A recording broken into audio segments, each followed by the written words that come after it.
جعلك قبيو نصيب قدر باجيو قيمات كلها يدك تيدا حصوصي وقاليا قيمات كلها يدك تيدا حصوصي وقاليا يوتيوب أخذ فتي حقولس بدعس وحياة سوق القراح وقاع إن أدتك آخري ربا حقولس maxaa ka jira inuu fashilmay arooskii rasmi reys iyo arooskii farxaan yaare daawo muuqaal sir ah degdeg ilhaan cumar oo weerar culus ku qaaday arooska ninkeedii hore axmed xirsi maseerka adduunka xog culus fanaanka cabdi dhaanto oo arrin la yaab leh uga guuray muqdisho warbixinta markii soo bixisay aad xiiseynaa kulanti waxaan saaxiibayaal halkan anaga daawanaysaan waa channelka Badacas Media oo hadda jeer aan idinku soo gudbino warbixin iyo barnaamijyada xiiso geliya sida gidaanba muuqaalkan waxaa marti inooga ah nin aad wada taqaanaan wiil dadaal badan runtii oo maanta fursad aan u helnay in aan la sheekeysano waa Axmed Cabdulla Xasan oo ka qayb qaatay tartankii heesaha fanaaniinta da'da yar ama tartankii heesaha iyo hawada jiilka cusub ee lagu qabtay magaalada Muqdisho ee dhawaan soo ilaaday oo wacdal oo ka dhigay bal waxaan rabaa in aan weydiiyo su'aalo kooban oo asxaabta qaar ay isweydiinayaan markii Axmed tartankaas lagu dhex arkay sidoo kale Axmed waa nin si weyn u isticmaalo baraha bulshada qaybahooda kala duwan soo dhow Axmed marka hore waa ku dhowahay janalka Badacas runtii kamid ah janalada aan ku tixanahay warbixinada uu soo dhigo fursadan maanta inaad siisaan aad ugu faraxsanahay dhammaan inta ku xiran janalka Badacas waxaan leeyahay waqti wanaagsan meel walba dunida ka joogtaan qof ay habeen u tahay qof ay maalin u tahay waqti walba oo joogtaan waxaan idin leeyahay wanaagsan waa walaalkiin Axmed Cabdulla Xasan oo maanta rabo inuu idin la wadaago barnaamijyadii macnaha barnaamijyo u gaar ah aad aan faraxsanahay maanta hadaan bahal Badacas nahay aan kula sheekeysano oo aan wareysigan ka qaadno okay soo dhawow saashu wareysa ku weydiinay waxay tahay dadku waxay isweydiinayaan Axmed intuu ku dhashay intuu ku soo barbaaray bal ilaa iyo heerkaaga waxbarasho marka ugu horeyso aniga taariikhdeeda waxbarasho iyo dhalasho waxay ku beesgaraysan tahay magaalada Muqdisho waxaan ku dhashay Muqdisho sanadkii 1995 inkastoo dhalashada hadii la sheego dadka ay leeyihiin waxa dadka inta badan ka gabadaan laakiin ka gabamaayo waxa waaye wuxuu Ilaahay ii dooro waaye 1995 ayaan ku dhashay Muqdisho waxbarashadeedii heerka hoose waxaa ka soo bilaabay ilaa heerka dhexe dugsiga indhoolayaasha Al-Nuur oo ilaa hadda magaalada Muqdisho ka shaqeeyo macallimiintooda iyo maamulka oo aan aad u salaamayo iskuulkaas oo runtii ahaa iskuulkii maxaa la yiraahdaa aad ii soo gacan qabtay waagii waxbarashada ka soo bilowday aad iyo aad waxbarashada si hoose heerka hoose iyo dhexe aan ku soo dhameeyay waxaa iigu xigay dugsiga sare waxaa ku qaatay iskuulka Adalti Holudaag oo ayagan ardayda iyo maamulka iyo macallimiinta aan halkan ka salaamayo oo aan leeyahay salaan adiga mudantiin sharaf leedihiin aad maxaa la yiraahdaa aad kugu xiisay waxaa kaloo dugsiga markasta marka halkaas ugu gudbo waxaa hadda dhigtaa jaamacadda Soomaaliya UNESCO oo arday ka tahay arday hadda ahay waxaa dhigtaa waliba dadka waxaa laga yaabaa inay isweydiiyaan kulliyadda dhigto waxaa dhigtaa public administration kulliyaddaas dhigtaa waaya Axmed waa maasan tahay sidee kugu soo ragashay in heerkaas waxbarasho ilaa jaamacadda gaarto annagoo og in dadka baahiyaha gaarka qaba inta badan ay yihiin dad iska niyadjabsan oo aan isku taxluujin in wax ay qabsan karaan ay qabsadaan misna stressiin dadka kale ay wax kale ka duwan yihiin ama ay ka hooseeyaan sidee bal kugu soo ragashay ilaa heerkaas waxbarasho waa su'aal fiican Cabdalla horta markaan dhahno dadka baahiyaha gaarka ah qabo waa in niyadjabsanay jirtay ay jireen way jirtaa laakiin hadda ma dadka ha ogaadeen sanadka 2020 aad dhow maxaa la yiraahdaa adduunka casriga noqday dadka baahiyaha gaarka ah qabana waxa waaye wax badan oo soo kordhay sidii hore maahan waagi hore waxbarasho meelan haysan laakiin waxbarasho way alxamdulillah hadda aad maxaa la yiraahdaa waxbarashadii wadanka soo gaartay qalabkii waxbarashada ee bareelka soo gaaray magaalada Muqdisho iyo gudaha Soomaaliya waxbarashadii dugsiga oo dadka arag la sida gaarka wax lagu baraa jiro marka aad iyo aad isku bedeleen haddana waxay kamid yihiin dadkoodii kamid yihiin niyadjabkana waxa waaye qof walba soo isku dhigo dadka caadiga ah oo indhaha qaba ama lixaadkoodu dhameystiran yahay yaa laga yaabaa qaarkood inay niyadjabsan yihiin كنت سوي الناس بس وياه أحمد واحد شكتي إن عاد حافظ أنت أجوك تبع يرتاح وإحنا قصورنا هاي إن دتك إن ولبا عرق الله inta badan aysan xaafadda ka soo bixin ama aan socon haddii ay baxayaan ama isku dayaan in ay banaanka aadaan oo kale dad ay raacaan oo ay wadaan adiga waxay sheegtay in inta xaafadda aad joogtaba ay yar tahay oo dhallinyaradii aad la joogtay mar walba waxbarashadii aado ma qof baa ku wada dad baa ku caawiyo ku wada maalin walba mase keliga ayaa socda walaa qof walba soo iska dhigo waaye nin markaa xaafadda ka soo baxaayo waxaa soo qaataa usha cad waa taqaaniin ushaanada oo maxaa la yidhaha inay ii muuqataa u malaynayo ushaasaan soo qaataa maxaa la yidhaahdaa markii aad imaato laamiga markay amaato maxaa la yidhaahdaa bulshada ayaga ku caawinayaan oo maxaa la yidhaahdaa meel qarada ku socoto kale ayagaa kaa soo celinayo kabacdina maxaa la yidhaahdaa meesha aad danta ka leedahay waad soo gaari kartaa qof walba iyo qalbigiisa waaye meesha maanta ugu talagalo ina aado marka cidna ima soo wado waa keligaa soo baxo ushaana ku caawiso waayahay bal qaab aankee shay ku caawisa yaa gawaarida kaa leexinayo yaa darbiyada kaa leexiyo muhiimadda koowaad waxaa waaye magaalada xaafadda degan tahay inay ku kala cabiran tahay laami kasta imaanaysidna inaad garanaysid laamiguu yahay tusaale haddaan rabo maxaa la yidhaahdaa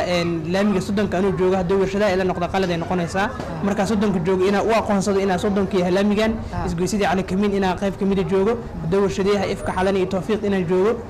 maxaa la yidhaahdaa meel laami kastoon joogo inuu ii calaamaysan yahay isgoys kasta inuu ii calaamaysan yahay oo maxaa la yidhahdaa ii kala cabiran yahay muhiimadda koowaad intaas marka isgoysada aad u kala garanayso oo meesha aad joogto aad garanaysid aad ay u fududahay maxaa la yidhahdaa inaad tagto meel walba aad joogto ka rabto magaalada inaad soo gaarto marka meel walba aad maraysid guriga tusaale ilaa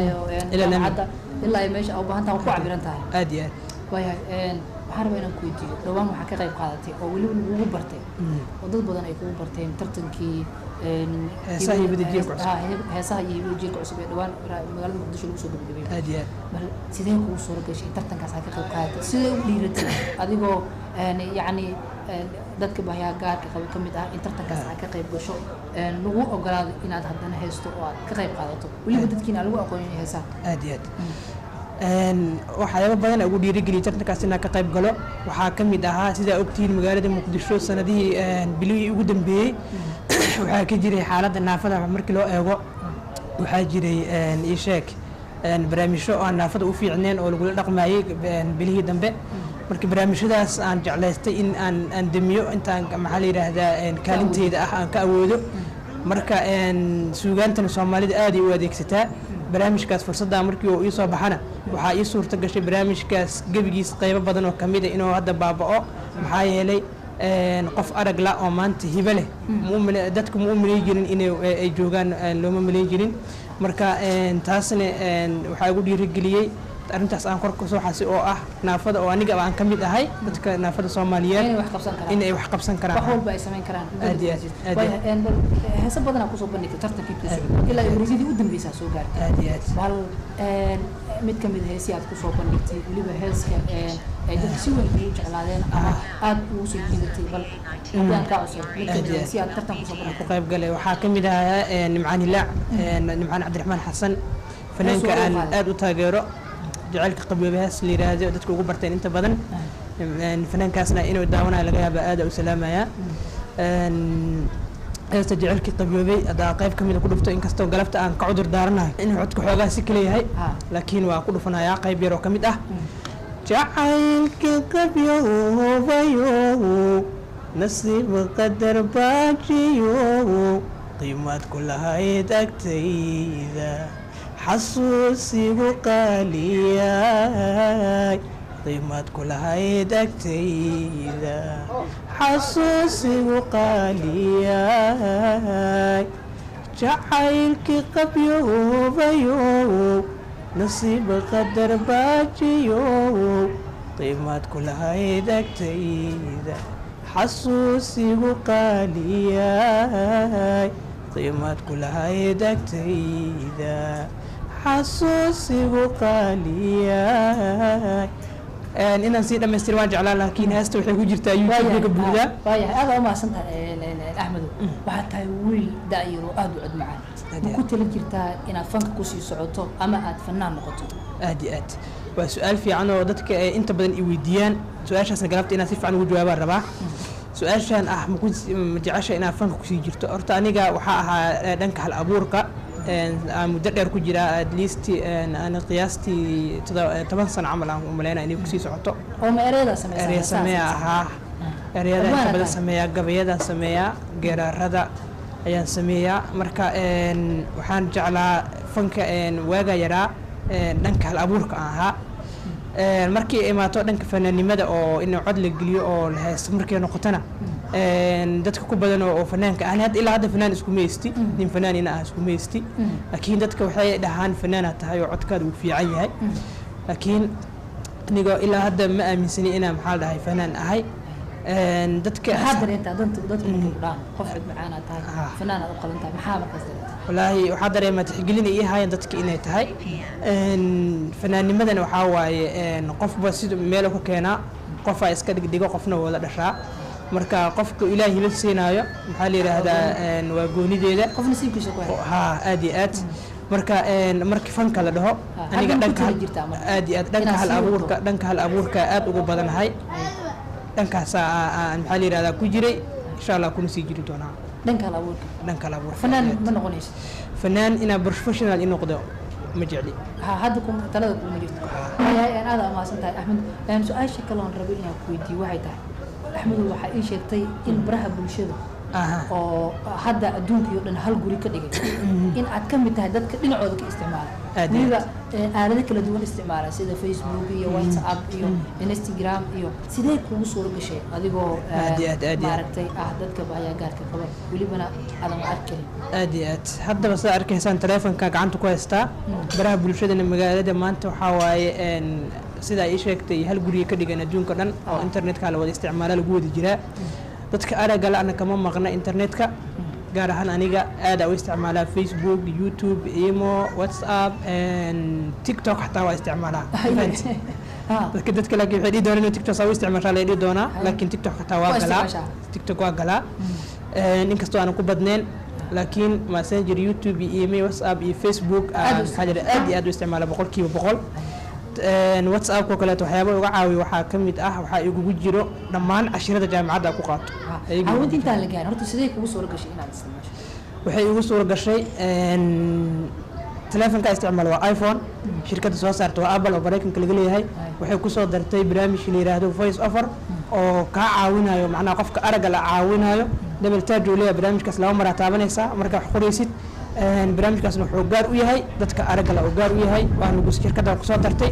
oo barnaamijka nidaamkan telefoonada kale cod way leeyihiin laakiin waxaa ugu activesan oo maxaa la yiraahdaa aad u macquulsan kan shirkadda Apple ay soo saartay waliba aan kuugu daray waxaa jiro computer Apple asna jiro oo maxaa la yiraahdaa cod leh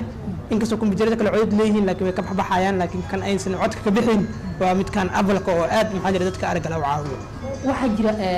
in sidoo kale ay sheegtay in qoraalada akhriso aad iyo aad bal hay taasna see kugu soo laay horta da ku dha Facebook codka laga yimaado aad iyo aad Facebook soo gala da ku dha qoraalna ma akhriyo horta ma iskeenayso ma isqabanayso waxa waa dadku waxay isleeyihiin maxaa ninkan soo Facebook gala qoraal ma akhri karo indhahu la yahay marka waxa uu sheegaya dadka indha la'aanta rasmiga ah horta waxay ku taala qalbiga laga dareemaa qofka araga meesha indhaha rasmiga indha la'aanta rasmiga ah meesha ay ka tahay qalbiga fa innaha la ta'mal absar ولكن تعمل قلوب التي في صدور إلهي ليها إن الآن فنت قلبي جواي مركا تاسو يدير جلنيس أوجد إجا معدنيس إن أنا عن آخر يوم حالي ده مسج أما وحياة عادي لو سوق قري بل نحاول يوجروا تلفون كآيفون كأ تفسير القرآن الكريم كبقول طبعا أفرح سواء صومالي يعرف يسوجروا ويجرا وآخرها waxaa waaye teknolojiyadda maanta aad ay u horumarsan tahay marka Facebook aan isticmaalo dad badan waxay dhahaan markaan dhaaniyo ciwaankeyga halee share gareeyo marka comment macnaha voice soo dhigo waxaa leeyahay adiga soo ma dhigin qof kale kugu qaraaban weey qofku kuma aaminayo ha waliba kaaga dan YouTube aa leeyahay waxay ugu badneed dhacdooyinka janalada ugu caansan kamid ah YouTube-ka inaan magaciisa sheego ma rabo yaa ii soo galay qofkii rabo wuxuu ka arki karaa commentiga oo video ugu horeeya soo galiyo ka arki karaa commentiyada ku jiro bartaada YouTube ka arki karaa qofkii rabo laakiin in hadda ku dhawaaqa magaciisa ma jecli aad u salaamay ustaadkaas wuu soo galay wuxuu yiri commentiga ku soo dhiibtay wuxuu yiri miskiinkan magaciisa ku qaraabanin hadda ka saari weysa muuqaalkan wixii kugu dhacdaa isku dhigay oo ii soo qoray way jiraan waxyaabo kale oo baraha bulshada waxa u madanaysa su'aashaas inay soo socoto laakiin kasii hor dhici maayo markay imaataan ka wada jawaabi doonaa waa ku raacnaa waa iska maaragtay ibadihiin baraha bulshada oo waxyaabo cajiib ah ku arkaysa ma jiraan waxyaabo ka yaabiyay ama waxyaabo xusuustaada ka go'i waayo baraha bulshada ku aragtay aad iyo aad waxyaabo badan jiro laakiin hal laba daqiiqo soo qaado waxaa ka mid ahayd horta arrintan waxaa taa hadda ka dad ku sheegayay oo youtube-ka channelkaas oo commentay kasoo dhiibtay qaybay ka ahayd waxaa kaloo jirta arrin kaloo la yaab leh oo waxaa jirtay habeenada ka mid ah messengerka gabar kula hadlaayo ama qof dumara kula hadlaayo yaa markii sheekada cabaar socotay oo qoraal as ku wada sheekaysaneen markii gabagabada maraysay yaa rabay inaan ka tago oo maxaa la yidhaha qadka iska xiro marka waxaan jeclaystay inaan la wadaago inaan ahaa qof arag la inaan la wadaago kadib fariinaa u qora waxaan dhahay waxaan ahay qof arag la sidee u aragtaa waxay ii soo qortay waxaa ka filin oo ah maxaa isku habaaraysaa indhaha ilaahay kuma tirna maxaa isku habaaraysaa indhala-aan maxaa isugu ridaysaa ayay soo qortay markaas maadaama qoraaladeeda arkaysa la sheekaysanaysa sidee kusoo qori kartaa waaye alagu leeyahay maa dadka inta badan waxay isweydiinayaan sidee kusoo qoraa waxaa rabaa hal tusaal inaan ku dara meeshaan oo ah hadda qof aan weligiis diyaarad arkin hadduu arko diyaarad cirka maraysa wuxuu leeyahay diyaaraddan yaa sameeyey sidee lagu sameeyey intee ka imaatay su-aala badan isweydiina laakiin markuu arko ii sheeg markii loo sheego laga dhaadhiciyo meesha asal ahaan laga keenay wuu maxaa la yidhaahdaa wuu qancaya marka saas darteed waxaa jeclaystay in aan bulshada soomaaliyeed aan qanciyo sida u isticmaalo by practical anigoo oo teleefonkeyga haysto anigoo message qoraayo anigoo cod xataa duubayo hadday suurtagal noqoto waqtiga intuu noo saamaxo waan rajeynaya inay bulshada tuso